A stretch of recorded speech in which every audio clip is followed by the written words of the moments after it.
Hey YouTubers, it's Tony, and today I'm going to show you how to replace an alternator on your 2007 Chevy Silverado 1500 Classic. This is the 4.3 liter motor. Keep in mind the process is the same for all of the GM and Chevy trucks for the most part. On some vehicles there may be a brace or something that you may need to remove in order to access the alternator retaining bolts and or to pull the alternator out, so just keep that in mind. I don't really need to replace the alternator in this vehicle today. I'm just making this video to show you how it's done. I went to the junkyard the other day and I saw a truck like mine's, and it had this lovely brand new looking alternator in it. It cost me $35, so I brought it home, put it in my vehicle and tested it. It works fine, so I can put this alternator away for a rainy day and continue to use my original alternator until it dies. What are the signs of a bad alternator, guys? Well, if you have a bad alternator, the vehicle may stall, meaning the engine can potentially cut off. Keep in mind the alternator is responsible for running the car's engine. So if your alternator is malfunctioning, occasionally the engine can stall. You may have very dim headlights. Things within the vehicle may not work correctly, or the lights inside the vehicle may be dim at times, and or your battery light may also be on. Before working on your alternator, guys, one of the very first things you want to do is always disconnect the negative side battery terminal from your vehicle. The reason why you hear folks say that in many of their videos is because you could potentially short out other fuses in your vehicle and or destroy the car's computer. So you definitely want to make sure that you disconnect the power going to the alternator. The next thing you want to do before removing the alternator is you want to remove the drive belt. And all trucks have a belt tensioner that actually has a hole built on the side of it. And you basically take a 3/8 ratchet, put it in that belt tensioner groove.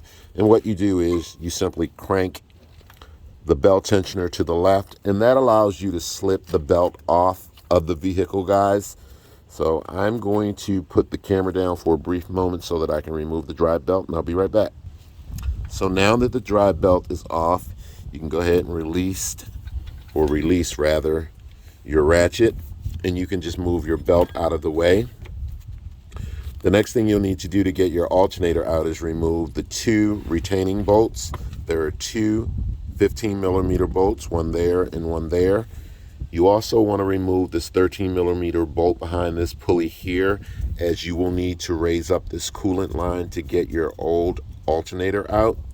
You want to make sure you disconnect the battery's electrical connector. Most of the GM and Chevy products have a little tab that you pull up. You just pull it up and pull the electrical connector away. There's also a 10mm, or on your vehicle it may be a 13mm bolt that retains the battery lead. This line right here runs all the way to your battery and is the #1 reason why when folks don't disconnect their battery when working on something electrical in their car, that they actually short out something, because this battery lead here will touch metal and then potentially short something out. So I'm going to go ahead and pull the alternator out. Occasionally you may need to pry your old alternator out, guys. You can go to Harbor Freight or Walmart or any auto parts store and get yourself a set of these pry bars for a fair price. So I'm going to go ahead and pull everything out, and keep in mind you may need to pry out your old alternator. So I'll be right back. Okay guys, as you see, the old alternator is out. I wanted to make a very good point to you. Remember to make sure you raise up or remove this 13mm bolt, guys, or you won't be able to get the alternator out, okay?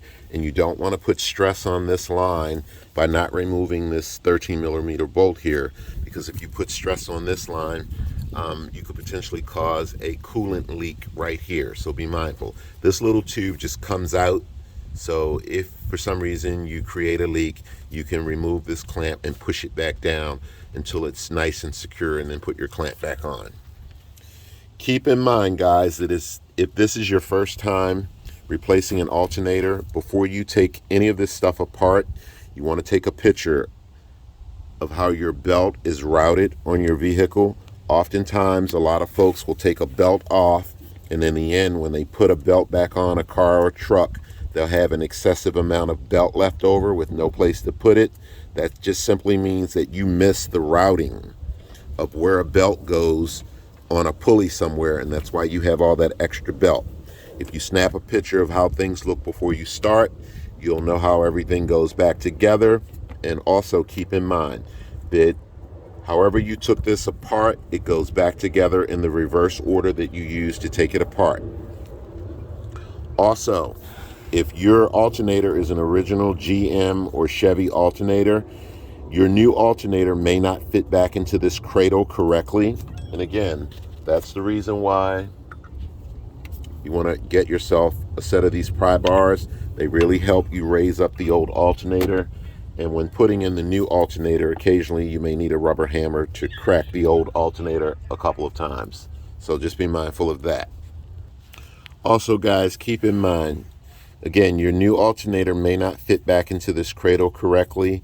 In some cases, when you purchase an aftermarket alternator, the width of the alternator holes where the bolts go may be as much as 1/4 of an inch wider than your original cradle, this cradle right here.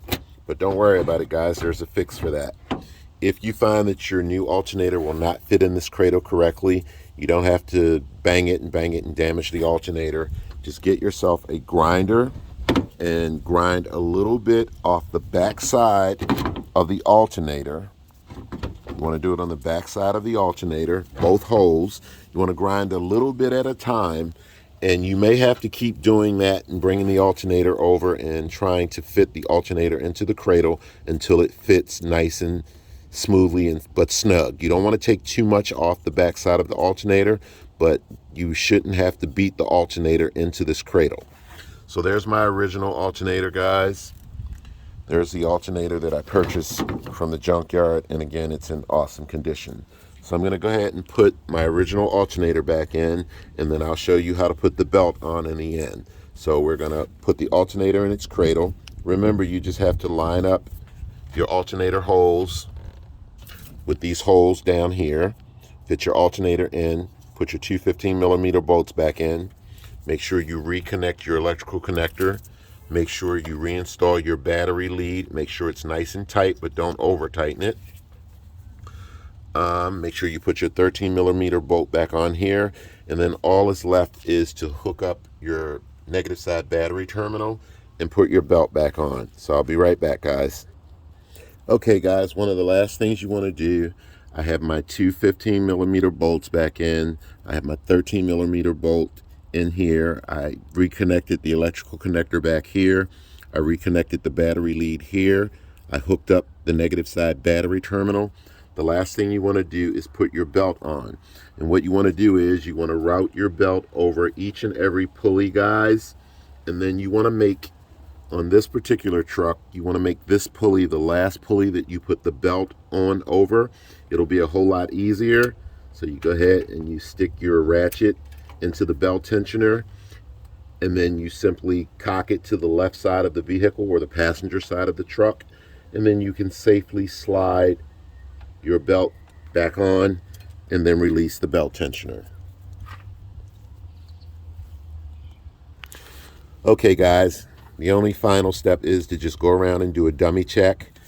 Make sure the electrical connector's in, the battery lead is hooked up nice and tight, your two alternator retaining bolts, 15mm bolts, are back in, your 13mm coolant line bolt is back in, and you want to just look at the belt and make sure that it's sitting in the pulley or on the pulleys correctly everywhere. Just go around and make sure that that belt is sitting in all of the pulleys correctly, because if you start the vehicle and the belt is not sitting on the pulley correctly, you could potentially destroy the belt.